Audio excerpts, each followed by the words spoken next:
Hi there, this is Joe and I'm here to review Dishonored 2. There may not have been a lot of early reviews of Dishonored 2, but that doesn't stop it from being a great game, meaning that conspiracy theories about the publisher not sending early code to reviewers are just that.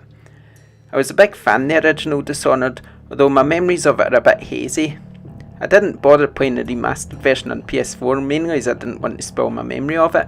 Dishonored 2 stars the same main character, while also introducing you to his daughter Emily, who at the beginning of the game at least is Empress. However, things soon take a turn for the worse and you soon find yourself choosing between two characters, and so you begin your quest to save the land, as well as your father or daughter depending on your choice.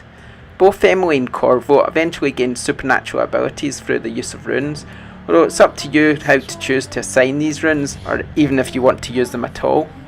What's interesting about Dishonored 2 is that you can choose your own style of play, either opting for high chaos or taking a more stealthy approach to avoid trouble. This may also play out how you decide to assign the runes you find along the way. Most of the game takes place in the city of Karnica, and although it's not an open world game as such, there's still plenty to explore. This not only means that you can look around finding collectibles and learning the lore, but also means that the possibilities for stealth are all around, with secret pathways and various ways to sneak around all being within your reach. What's great is that the level design really plays into this same philosophy, so there will always be a quirky twist which helps or hinders you in your approach, be that dust clouds obscuring your vision, and in the case of the Clockwork Mansion, levers changing the layout, a lot of which can really make things confusing.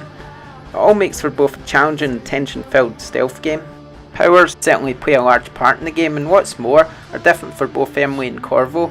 For instance, Emily can use both far-reaching and another ability called Domino, the first allowing her to zip to a chosen path before the latter lets her link multiple enemies together and suffer the same damage caused to the target of her attack. She can also use Mesmerize, and even summon a doppelganger to distract the enemies. Corvo meanwhile can blink, allowing him to travel a small distance in a flash, while he can also bend time, possess other living creatures, and even use Wind Blast to fire bursts of energy, knocking enemies out of their stride. These abilities can be upgraded using runes, which allows you to make those you enjoy using even more powerful. In addition, you can also use runes to purchase additional health and strength, as well as improving your character in other areas too. Not keen on going around the enemy or finding a way to take him out quietly? Well, play through, preferably with Corvo, who's a devastating fighter, and you can take the high chaos route, seeing you use weapons such as swords, crossbows and pistols for some ambidextrous blood-spilling action. Who needs stealth when you can take the enemy down with some good old-fashioned combat skills, eh? Of course, if you like, you can combine stealth and force, but that's the beauty of Dishonored 2, you can play through however you like. I've tried to avoid talking about the story for fear of spoilers, but it's safe to say that both Emily and Corvo are wanted. This means facing up to or avoiding the enemy, which generally consists of robots, beasts and even the odd citizen. No doubt you'll likely find yourself in some sticky situations, even if you're trying not to. It's tough sometimes as guards especially seem to be quite powerful, especially when you're outnumbered. Face-to-face action though is incredibly fun, while always being a tension-filled affair. Whether playing as Emily or Corvo, both campaigns are fairly similar, with the main difference being the powers and the way you choose to play. If you're stealthy, then playing through again with some high chaos is almost certainly worth it, even if it's just to get a glimpse of this world all over again from a different perspective.